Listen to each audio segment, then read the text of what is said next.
Hello बच्चों, आज हम कर रहे हैं exercise 1.2 real numbers class 10th। Question number 1 है prove that under root 5 is irrational number. हाँ, जैसे आप सबको पता है इरेशनल नंबर्स क्या होते हैं, जिसकी decimal expansion non terminating non repeating होती है। ओके, इस क्वेश्चन को सॉल्व करने के लिए जो कॉन्सेप्ट हम यूज करेंगे that is if A divides P square then A divides P. इसका मीनिंग क्या हुआ, एग्जाम्पल से समझते हैं। लाइक ही सेइंग ए कोई नंबर है जो कि पी स्क्वायर को डिवाइड कर रहा है। लाइक 2 जो है वो डिवाइड करता है, 2 डिवाइड्स 4 स्क्वायर दैट इज 16। हाँ जी, 2 16 को डिवाइड करता है, तो ये सेइंग कि 2 डिवाइड करता है 4 को भी। तो यस, 2 जो है 4 का फैक्टर है। एक और लिख सकते हैं, हम चेक कर सकते हैं, जैसे कि 3 डिवाइड्स करता है किसको, से 9 स्क्वायर यानी कि 81 को। तो 3 जो है वो 9 को भी डिवाइड करता है। ठीक है, तो ये वाला कॉन्सेप्ट इस क्वेश्चन को सॉल्व करने के लिए हम यूज करेंगे।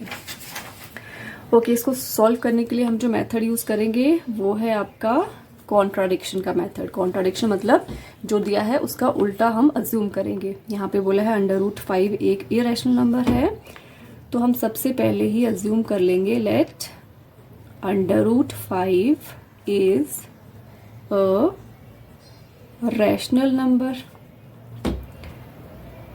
ओके, अगर अंडर रूट 5 एक रैशनल नंबर है तो देयरफॉर हम अंडर रूट 5 को p अपॉन क्यू की फॉर्म में लिख सकते हैं। p अपॉन क्यू की जगह मैं a और b इंटीजर्स यूज कर रही हूँ, तो अंडर रूट 5 को हम a अपॉन b की फॉर्म में लिख सकते हैं, वेयर ये जो दोनों इंटीजर्स है a एंड b, ये दोनों ही कैसे हैं, a एंड b आर को प्राइम। अब को प्राइम का मीनिंग क्या होता है, को प्राइम का मतलब होता है बच्चों जिन नंबर्स में कोई भी कॉमन फैक्टर नहीं होता, को प्राइम। जैसे अगर मैं कहती हूँ 4/6, तो अभी देखो ये रिड्यूस्ड फॉर्म में नहीं है, इसको रिड्यूस करेंगे तो 2/3। अब जो मुझे नंबर मिले हैं 2 और 3, ये दोनों ही क्या हैं, इन दोनों का देखो कोई भी कॉमन फैक्टर नहीं है, इनका HCF 1 है। तो यहाँ पे 2 और 3 जो है दोनों ही को प्राइम है। क्यों? क्योंकि इन दोनों का HCF जो है वो 1 है। तो को प्राइम नंबर्स वो होते हैं जिसमें कोई भी कॉमन फैक्टर नहीं होता। तो हमने अज्यूम किया है कि under root 5 a upon B की फॉर्म में है, जहां पर a और b दोनों को प्राइम है, उसमें कोई भी कॉमन फैक्टर नहीं है। अब करेंगे हम नेक्स्ट स्टेप में स्क्वायरिंग बोथ साइड्स। अगर हम स्क्वायरिंग करेंगे तो अंडर रूट 5 का स्क्वायर इज 5, a का स्क्वायर a स्क्वायर, b का स्क्वायर b स्क्वायर। अब करेंगे इसको क्रॉस मल्टीप्लाई, a स्क्वायर किसके बराबर हो जाएगा, 5b स्क्वायर के। तो a square is equals to 5 times b square. Let us say this is equation 1। अब देखिए, अब हम यहाँ पे ये कॉन्सेप्ट यूज करेंगे। यहाँ पे देखिए a स्क्वायर है 5 इंटू समथिंग, दैट मीन्स बच्चों की a स्क्वायर जो है वो 5 से डिविजिबल है, बिकॉज a स्क्वायर को हम लिख रहे हैं 5 इंटू समथिंग, है ना। दैट मीन्स कि 5 उसको डिवाइड कर रहा है, 5 उसका फैक्टर है। तो it implies a square is divisible by 5, which further implies that a is also divisible by 5। अभी हमने बोला था कि a और b का कोई भी कॉमन फैक्टर नहीं है। अभी हमने पहले a का एक कॉमन फैक्टर निकाल लिया है। अभी देखिए, अगर a 5 से डिविजिबल है तो a को हम लिख सकते हैं 5 इंटू समथिंग, सम कॉन्स्टेंट c। तो a is equal to 5 times c हमने ले लिया। c कोई भी कांस्टेंट है, c कैन बी 1 2 3, कोई भी वैल्यू हो सकती है। अब अगेन हम करेंगे स्क्वायरिंग बोथ साइड्स। तो a का स्क्वायर a स्क्वायर, 5 का स्क्वायर 25, c का स्क्वायर c स्क्वायर। अभी देखिए, इसको हम बोलेंगे इक्वेशन 2। इक्वेशन 1 में हमने बोला a स्क्वायर है 5b स्क्वायर के बराबर, अब हमने कहा a स्क्वायर है 25 c स्क्वायर के बराबर। क्योंकि इनकी लेफ्ट हैंड साइड्स बराबर हैं तो देयरफॉर राइट हैंड साइड भी बराबर होंगी। या हम ऐसे भी लिख सकते हैं कि a स्क्वायर की वैल्यू हम इक्वेशन 1 से पुट करेंगे इक्वेशन 2 में। तो हम लिखेंगे on putting the value of a square from equation 1 in equation 2। तो ए स्क्वायर की वैल्यू 5b² हम यहाँ पे पुट करेंगे, तो ये बनेगा 5b² is equals to 25c²।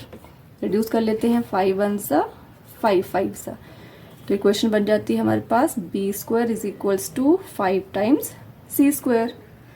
Again हम लिख सकते हैं b² 5 से डिविजिबल है, तो b 5 से भी डिविजिबल होगा। तो ये इक्वेशन क्या इम्प्लाई करिए, इट इम्प्लाइज b² इज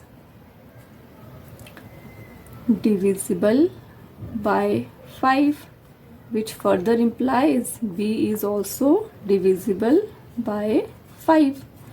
अब देखिए यहाँ पर हमने बोला कि a को भी 5 डिवाइड कर रहा है और यहाँ बोला b को भी 5 डिवाइड कर रहा है। दैट मीन्स कि a और b दोनों ही 5 से डिविजिबल हैं, यानी कि 5 इनका एक कॉमन फैक्टर हो गया।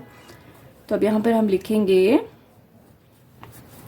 It means 5 is a common factor of A and B, which contradicts our statement